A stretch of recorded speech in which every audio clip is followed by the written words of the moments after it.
You ever have a moment that changes everything? A moment so sharp, so vivid, that no matter how much time passes, it never really leaves you. I do. And I wish I didn't. It was late. The kind of late where the house is so quiet you can hear your own breathing. The kids were asleep. My husband, well, he wasn't home. Again. Working late, like always. And I was just there alone. I don't even remember what I was watching on TV. I wasn't really paying attention. My mind was elsewhere, lost in that familiar emptiness. You know, that hollow feeling when you're sitting right in the middle of your life, but somehow you feel like you don't belong in it anymore, like you're just existing. That night I felt it heavier than ever. I pulled a blanket over me, curled up on the couch, telling myself I should probably just go to bed. But I didn't. I just sat there, staring at the screen, feeling the weight of another lonely night pressing down on me. Then, it happened. I felt it. Warmth. Right behind me. It was so subtle at first that I thought maybe I imagined it. But no, it was real. That unmistakable presence. Close. So close I could almost feel breath against my skin. For a split second, my heart leapt. My husband, did he come home early? But even before I turned my head, something in me knew. It wasn't him. My whole body tensed. My throat went dry. My mind raced with 1,000 thoughts in the span of a single heartbeat. And when I finally turned, I was right. And that moment, changed everything. What happened next shattered everything I thought I knew about love, about trust, about myself. And I don't think I'll ever be the same again. Stay with me. Let me tell you what happened. But first, if you haven't already, subscribe now. Because this is just the beginning. I need you to understand something before I go any further. This wasn't supposed to happen to me. I wasn't the kind of woman who made reckless choices. I wasn't the type to betray my vows or cross lines that couldn't be uncrossed. I was a wife, a mother. I had built my life around my family, my children, my husband. And yet, somehow, I found myself here, standing on the edge of something I didn't recognize, something I wasn't sure I had the strength to walk away from. But before I tell you how it all spiraled, you need to know who I was before that night, before everything changed. I met my husband when I was 22.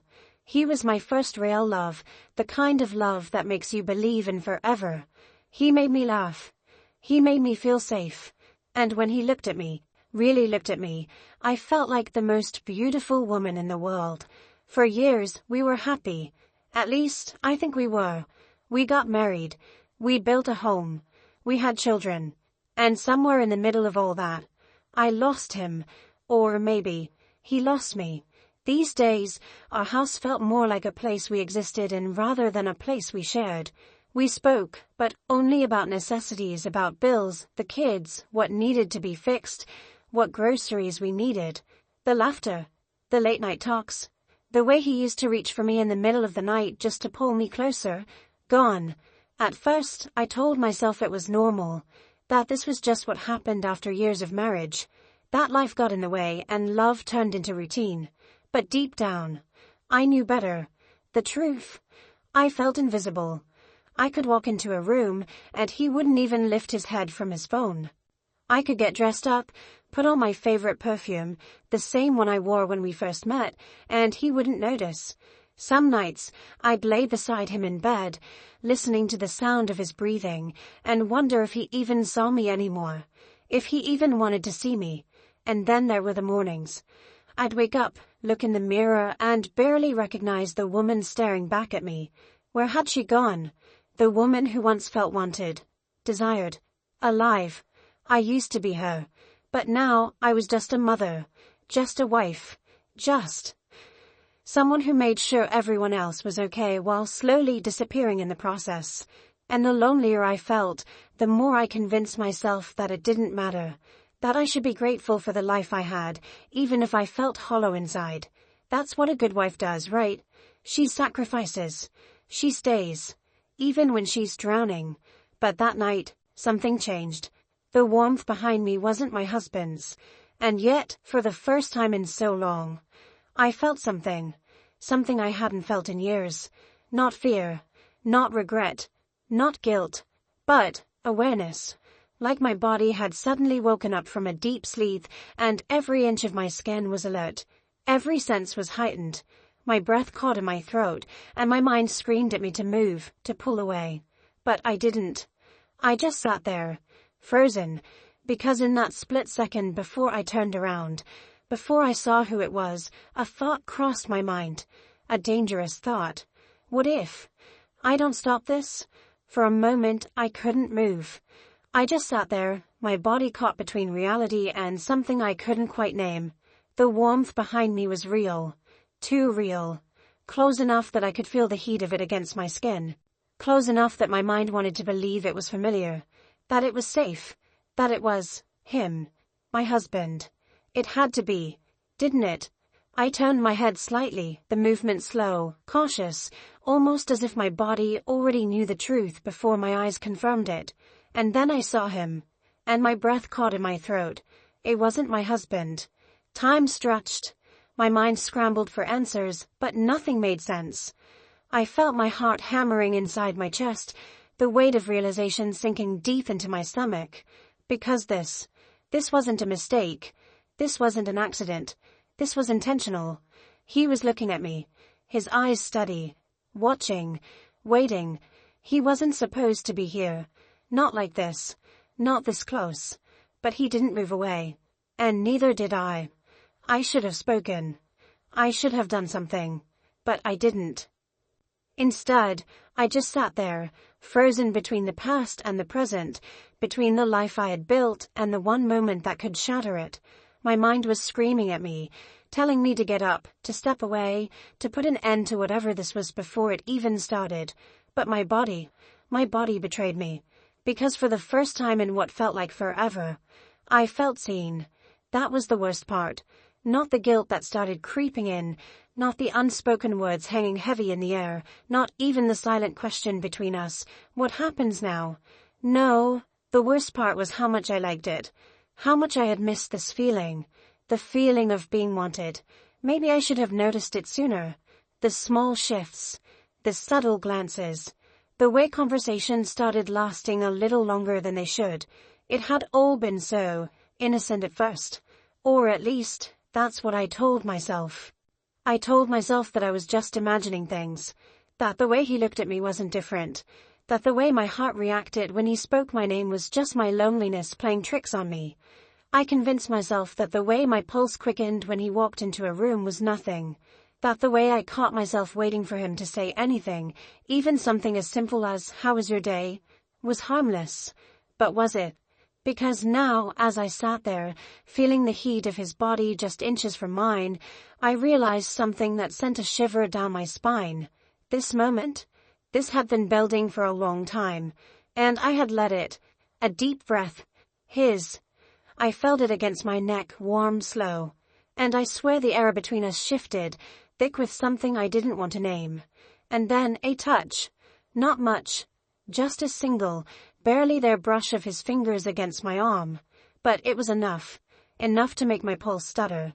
Enough to send a wave of heat through my body, the kind that had nothing to do with the blanket draped over me. And for the briefest moment, just a flicker of a second, I didn't pull away. I should have. I should have bolted up, put space between us, said something that would shatter whatever this was before it had a chance to grow into something neither of us could take back. But I didn't. I just sat there. And he didn't move either. I could hear my own breathing now, could feel the way my body had gone tense, waiting, expecting, dreading what might happen next. And that was when it hit me. This wasn't a question of if. It was a question of when. When would this cross the line? Because the truth was, we were already standing on it. And one wrong step, one single, reckless decision, would change everything. Guilt hit me like a wave, sharp and sudden, cutting through the haze. What was I doing? What was this? I had a husband, a marriage, a life that I had spent years building, and yet, I had never felt so completely alone. I had spent so many nights lying in bed, staring at the ceiling, wondering when things had changed, when my husband had stopped seeing me, when I had stopped seeing myself. And now here I was, feeling something I hadn't felt in years. Feeling wanted, desired, noticed, and the worst part, I didn't want to stop feeling it. I turned my head slightly, just enough to meet his eyes. There was something there, something I didn't want to name. Something that told me he had been waiting for this moment just as much as I had. And suddenly I knew, whatever happened next, would be because I let it. Because I wanted it. A sharp inhale. A heartbeat of silence. And then everything changed. I wish I could say I pulled away. That I came to my senses, stood up and walked away before the moment swallowed me whole. But I didn't. I just sat there, frozen. My mind was spinning, racing through every possible thought at once, but none of them made sense. Because I should have been scared. I should have been disgusted. I should have felt something, anything other than this aching, twisting need. But instead, I felt warmth. I felt seen. And that terrified me more than anything. My body knew something my mind wasn't ready to admit. That this moment had been waiting for me. That it had been creeping toward me for weeks, months, maybe even years. Because the truth, this wasn't about him. This was about me. About the nights I spent lying in bed next to a man who barely spoke to me. About the mornings where I got up, made coffee, packed lunches, kissed my husband's cheek, and felt absolutely nothing. About the way I had been disappearing, little by little, until I wasn't sure if I even existed anymore. And now, suddenly, I did. It wasn't love. It wasn't even desire. Not really. It was recognition. Someone saw me. And I needed that. Even if it was wrong. Even if it could destroy everything. I didn't ask for this. I didn't go looking for it. But maybe, just maybe, I deserved it. Just once. Just to feel something again. Was it really so terrible to want to be wanted?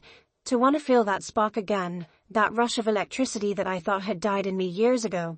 Because the truth was, my husband had stopped noticing me a long time ago.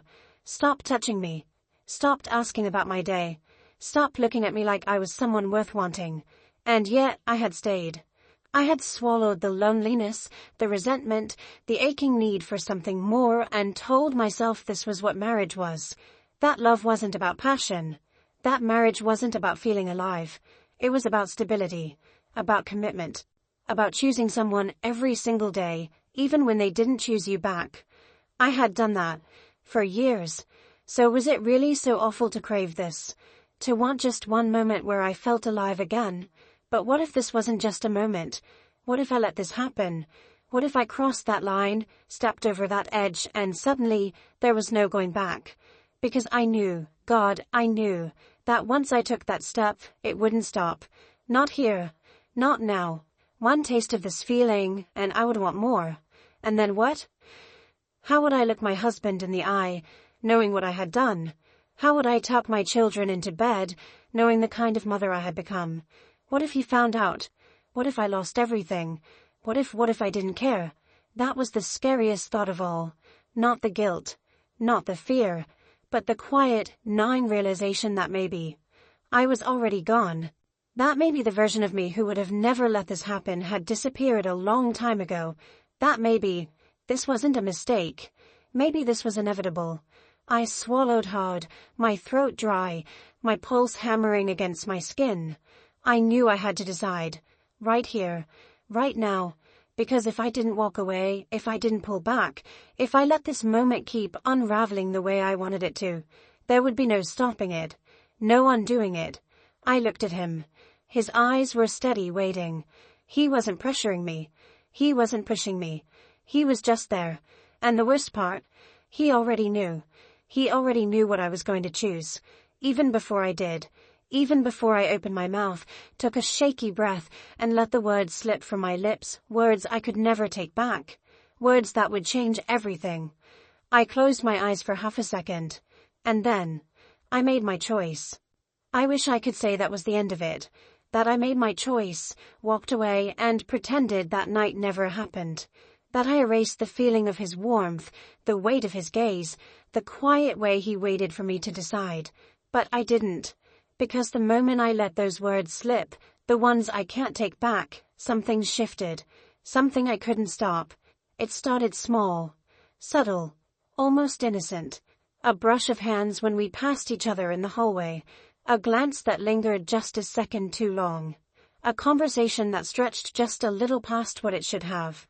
I told myself it was nothing, that I was imagining it, that I was overanalyzing.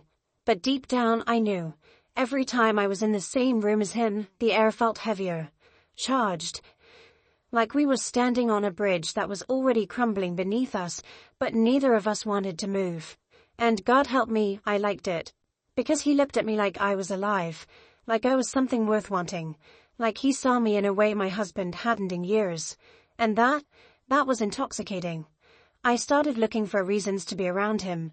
Not obviously, not in a way that anyone else would notice, but I knew. I started lingering in places I knew he'd be, taking a little extra time in the kitchen when I knew he'd walk through, holding conversations longer than I needed to, and he did the same. It was in the way his body angled toward mine when we spoke, the way his fingers sometimes almost touched my arm but never quite did, the way he held my gaze just a little too long, like we were both waiting for the other to break first. The tension between us was unbearable, but neither of us did anything to stop it, because deep down we both wanted to see how far we could push this before it shattered. At first I thought my husband was oblivious. He barely looked up from his phone, barely asked where I was, barely noticed when I came to bed later than usual. But then, slowly, something changed. He started watching me differently, not in the way he used to, not with warmth or affection or longing, but with something else. Something sharp, something suspicious. I caught him staring at me across the dinner table, his fork paused midair like he was waiting for me to slip up. I felt his presence in the doorway more often, his eyes scanning the room, lingering just a little too long when he found me standing too close to someone else. But he never said anything. And that made it worse. Because was he ignoring it? Pretending not to see? Or was he waiting? Waiting for me to confess? Waiting for me to make a mistake? Or worst of all, did he simply not care anymore? By this point, I had stopped asking myself if this was wrong. Of course it was. But that wasn't what kept me up at night. What kept me up at night was a different question. What if I let this go further? What if I stopped pretending? What if I stopped pulling away when I felt his warmth near me? What if I stopped swallowing the words that wanted to spill from my lips? What if I let him touch me? What if I wanted him to? The thoughts sent a rush through my body that I hated, because it wasn't just about desire. It was about freedom, about finally feeling something real again. And that's when I knew. This wasn't just a mistake waiting to happen. This was something I was choosing, something I wanted. And that scared me more than anything. The tension was unbearable now. Every moment we spent together, the air grew thicker, heavier. We weren't just flirting with disaster anymore. We were running straight toward it. And then, one night, one ordinary, unremarkable night, everything came to a head. I was alone. Again. The kids were asleep. My husband was nowhere. And then, there was him, standing too close, looking at me like he already knew the answer to the question we hadn't dared to say out loud. And for the first time, I didn't move away. I didn't stop this. I let it happen. Because the truth, I wanted to. I wanted this more than I had wanted anything in a long, long time. And that was the moment I knew I was about to ruin everything. I don't even remember how it started. One moment, it was just another late night, quiet, still, the air thick with things neither of us dared to say. And then, it wasn't. It wasn't normal anymore. It wasn't innocent. Because that night, everything changed. It began the way it always did. A conversation stretched a little too long. Words that should have been meaningless but weren't. Silences that carried weight, more than they should. I should have known better. I should have walked away. But instead I stayed. He leaned against the kitchen counter, arms crossed, watching me like he was waiting for something. I stood just a few feet away, heart pounding in my chest, knowing full well what this was, what this had become. And yet, neither of us moved. Not away, at least. He reached up first. Just a hand on my arm, nothing more. A simple touch, but it lingered. Longer than it should have. long enough for my skin to burn beneath his fingertips, for my breath to catch in my throat, for my entire body to lock in place. I should have pulled away. I should have said no. But I didn't. I couldn't. Because in that moment, every lonely night, every unanswered question, every second I had spent wondering if I would ever feel alive again came crashing down on me. And I knew, there was no turning back now. I don't know who moved first. Maybe it was him. Maybe it was me. But suddenly, the space between us was gone. He was right there, too close, too real, too much. I could feel his breath against my lips, warm, steady, waiting. Waiting for me to stop this. Waiting for me to pull away. But I didn't. I just stood there, my heart hammering against my ribs, my entire body screaming at me to run, but not away from him. No, toward him, toward whatever this was, whatever it had always been. I closed my eyes, because if I looked at him for even a second longer, I wouldn't be able to stop myself. I can't do this, I whispered. And I meant it. I did, but my voice trembled. It lacked conviction. Because even as I said the words, my body was betraying me. I wasn't moving away. I wasn't pulling back. And neither was he. And then, just like that, it happened. His lips brushed against mine, light, hesitant, almost as if he was giving me the chance to change my mind, to stop this before it was too late. But I didn't. I let it happen. I leaned in. I let my hands slide up his arms, feeling the warmth of his skin, the strength beneath it. And when he kissed me, really kissed me, every thought, every fear, every ounce of guilt dissolved into nothing. Because in that moment, nothing else existed. Not my husband. Not my marriage. Not the life I had spent years building. Just this. Just him. And the way he made me feel like I wasn't invisible anymore. The moment our lips parted, reality came crashing back in. I sucked in a shaky breath, my heart pounding so hard I thought it might break through my ribs. His hands were still on me, his eyes searching mine, waiting. For what? I didn't know. For me to say something? For me to take it back? For me to tell him this was a mistake? But I couldn't, because the only mistake was how much I wanted to do it again. How much I knew this wasn't over. This wasn't a moment. This was the beginning of something I wasn't sure I had the strength to walk away from. Something that could ruin me. Something that, deep down, I wanted to ruin me. Morning came too soon. I don't know if I slept at all. I remember lying there, staring at the ceiling, the weight of what had happened pressing down on me like an invisible force. I had done it. I had crossed the line. Not just in my mind, not just in stolen glances and dangerous thoughts, but in reality. It was real. His touch was real. His lips were real. The way my body had melted into his, the way I had wanted it desperately, selfishly, was real. And now I had to live with it. I dragged myself out of bed, my body heavy, my mind sluggish. Everything felt off. The air in the house felt different, thicker somehow. The walls felt like they were closing in. Even the sunlight streaming through the windows felt too harsh, too exposing.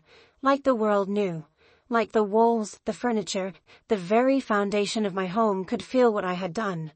I caught my reflection in the mirror as I walked past, and for the first time in my life, I didn't recognize myself. Who is this woman? This wasn't me. I wasn't the kind of person who did this. And yet, I had, and I couldn't take it back. I found him in the kitchen, standing by the coffee maker, scrolling through his phone, just like any other morning. Except, it wasn't. Because when he looked up at me, there was something in his eyes I hadn't seen in a long time. Sharpness. Not anger. Not suspicion. But something close. His gaze lingered just a second too long, scanning my face, reading me in that way only a husband of over a decade can. "Didn't hear you come to bed last night," he said, voice even, too even. My stomach twisted. Yeah, I managed, turning to grab a mug from the cabinet so he wouldn't see the way my hands trembled. I couldn't sleep. A pause. A long one. One that stretched between us, thick with something unspoken. Then, finally, just that. Just that tiny, quiet followed by a slow sip of his coffee. But it wasn't nothing. It was something. A tiny crack in the surface. A flicker of doubt in his eyes. And I realized then, he wasn't oblivious. Maybe he didn't know, not yet. But he felt something was off. And that terrified me. I saw him later that day. Not intentionally. Not planned. At least, that's what I told myself. It was brief. Just a moment, just a shared glance across a room. But it was enough. Enough for me to know that neither of us had stopped thinking about it. That neither of us were okay. That what had happened between us wasn't just a mistake to brush under the rug. It was unfinished. And that was dangerous. Because I could have lived with a mistake. But this was something else. This was a door that had been opened. A door that neither of us were ready to close. And the worst part, I didn't want to. For the rest of the day, I felt like I was walking through a dream. Everything was the same, and yet, nothing was. The way my husband's eyes flicked toward me more often than usual, his forehead creased, as if he was trying to solve a puzzle he didn't even realize he had. The way my heart skipped whenever I heard his voice, the voice of the man I had betrayed my vows with, the voice that now lived inside my mind, inside my skin. The way my body remembered his touch, even though I willed myself to forget. It was unbearable. The tension, the fear, the longing. Because despite the guilt clawing at my insides, I still wanted him. I still wanted more.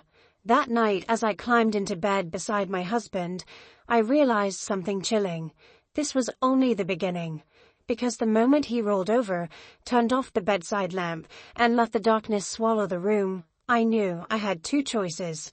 I could pretend. I could bury this. Hide it.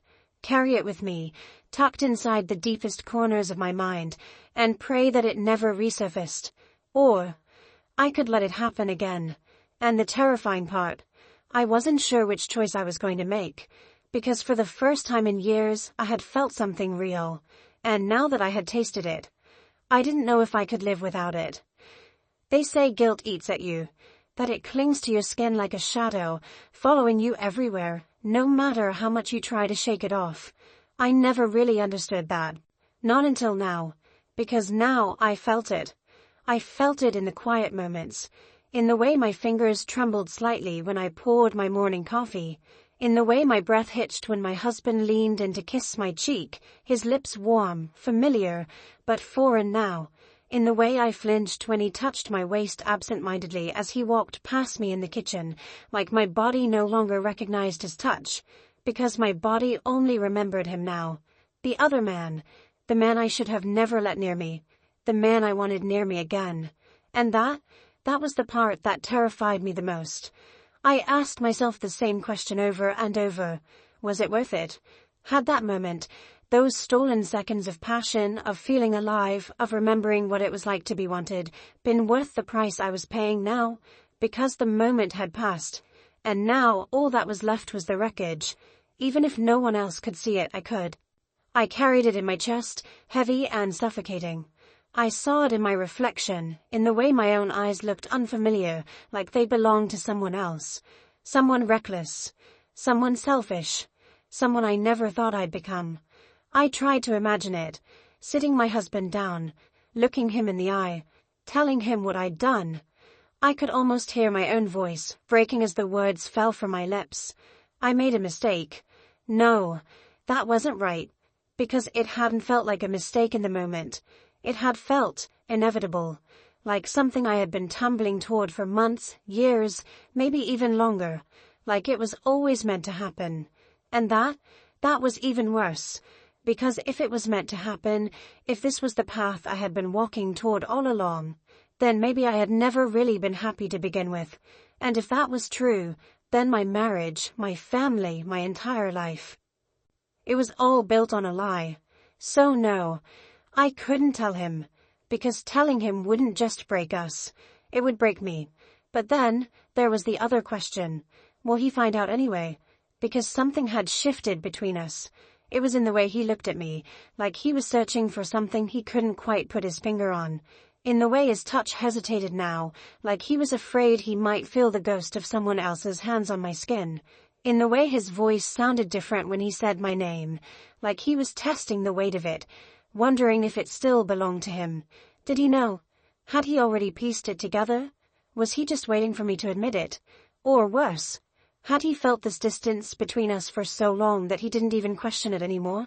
Had he already let me go without realizing it? The thought made my chest ache in a way I didn't expect, because I had spent so long feeling unseen, unnoticed, untouched, but the idea that my husband might not even care enough to ask, that hurt more than anything. I went through the motions. I smiled when I was supposed to, laughed at the right moments, cooked dinner, folded laundry, picked up the kids from school. To anyone watching, I was just me. Just the same wife, the same mother, the same woman I had always been. But I knew the truth. I knew that every movement, every word, every single second of my day was laced with something else now. A secret, a betrayal, a hunger I wasn't supposed to have, because he was still there, not physically, but in my mind, in my skin, in the way my breath caught when my phone vibrated, even when I knew it wasn't him, in the way my heart twisted every time I passed the spot where it happened, my body remembering what my mind was trying so desperately to forget. Even the simplest things felt tainted now. Making the bed, knowing it wasn't just ours anymore. Washing my hands, scrubbing too hard like I could wash him off of me. Slipping into my pajamas at night, wondering if I would ever feel clean again. I wanted to believe that I could move past this, that I could pretend it never happened, push it so deep inside me that it would eventually disappear. But it didn't feel like something I could just erase, because this wasn't just about one night. This wasn't just about a kiss. This was about me, about the part of me that had wanted it, about the part of me that still did, and I didn't know what was worse, the guilt of what I had done, or the terrifying, undeniable truth that, if given the chance, I knew I would do it again. So now here I am, living in the aftermath of my own choices, carrying a secret that no one else can see but feels so heavy, I wonder how much longer I can bear the weight of it. And the worst part, I don't know what to do next.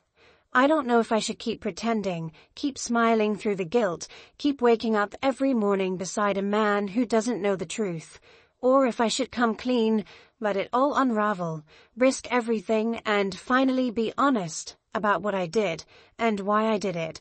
Because this isn't just about betrayal. This is about me, about the woman I used to be, about the woman I've become, about the woman I don't even recognize anymore. And I need to ask you, what would you do? Have you ever found yourself standing at the edge of a choice you knew you couldn't take back? A choice that, once made, would change everything? Have you ever crossed a line, knowing it was wrong, but still wanting it anyway? And once you did you confess? Did you let the truth out, no matter the cost? Or did you bury it? Did you wake up every morning, put on your best smile, and pretend that everything was fine, while the truth burned inside of you like a secret fire? Tell me in the comments, because I need to know. I need to know if I'm the only one who has ever felt this way. I need to know if there's a way out of this. Or if once you cross this line, there's no way back. If you've made it this far, if you've felt something, anything, in the depths of this story, then stay with me. Because this is just one story, but there are so many more. Stories of love, of regret, of desire, of the choices that haunt us long after we make them. So like this video, subscribe, because sometimes the most dangerous truths aren't the ones we speak aloud. They're the ones we keep buried inside. And trust me, there's more to come. Some mistakes live with you forever. They don't fade with time. They don't disappear into the past, no matter how much you try to bury them. They linger. They settle into the corners of your mind, whispering when the world goes quiet, reminding you of who you were in that moment, of what you did, of what you can never undo. I've told myself 100 different versions of this story. The one where it was just a moment of weakness. The one where I was just lonely. The one where it wasn't really my fault, where if my husband had just seen me, if he had just held me, if he had just loved me the way he used to, maybe this never would have happened. But at the end of the day, no matter how many excuses I try to cling to, I know the truth. I made a choice. I let it happen. And now, I have to live with that. There is no erasing it. No taking it back. No waking up and pretending that the past is some bad dream I can forget about once the morning light touches my skin. No matter how hard I try to move on, it will always be there. A scar I can't hide. A ghost that follows me. Because it doesn't just live in my memory. It lives in my marriage now. It lives in the way my husband looks at me, even when he doesn't realize it. Like he senses that something is different, even if he can't quite name it. It lives in the way I hesitate before answering a simple question. In the way my body stiffens when he kisses me, because I can't help but compare the warmth of his lips to the ones that weren't his. In the way I avoid mirrors some days, because I don't want to see my own reflection. Because every time I do, I see her, the woman who made that choice. The woman I can never unbecome. And that's the thing about betrayal. Even if no one else knows, you do. And you have to wake up with yourself every single day. People always talk about forgiveness. That you have to forgive yourself. That mistakes don't define you. That time will heal the wounds you create, even the ones you inflict on yourself. But what if it doesn't? What if some choices are permanent? What if some wounds never close? What if the only person who will ever truly know what you've done, what you're capable of, is you? And what if you can't live with that? What if the hardest person to forgive is yourself? Maybe in time, I'll forget the way it felt that night. Maybe the weight of it will lessen. Maybe I'll convince myself that it didn't mean as much as I think it did. But there's one thing I know for sure. What's done is done. And no matter how far I run from it, I will never be able to outrun myself.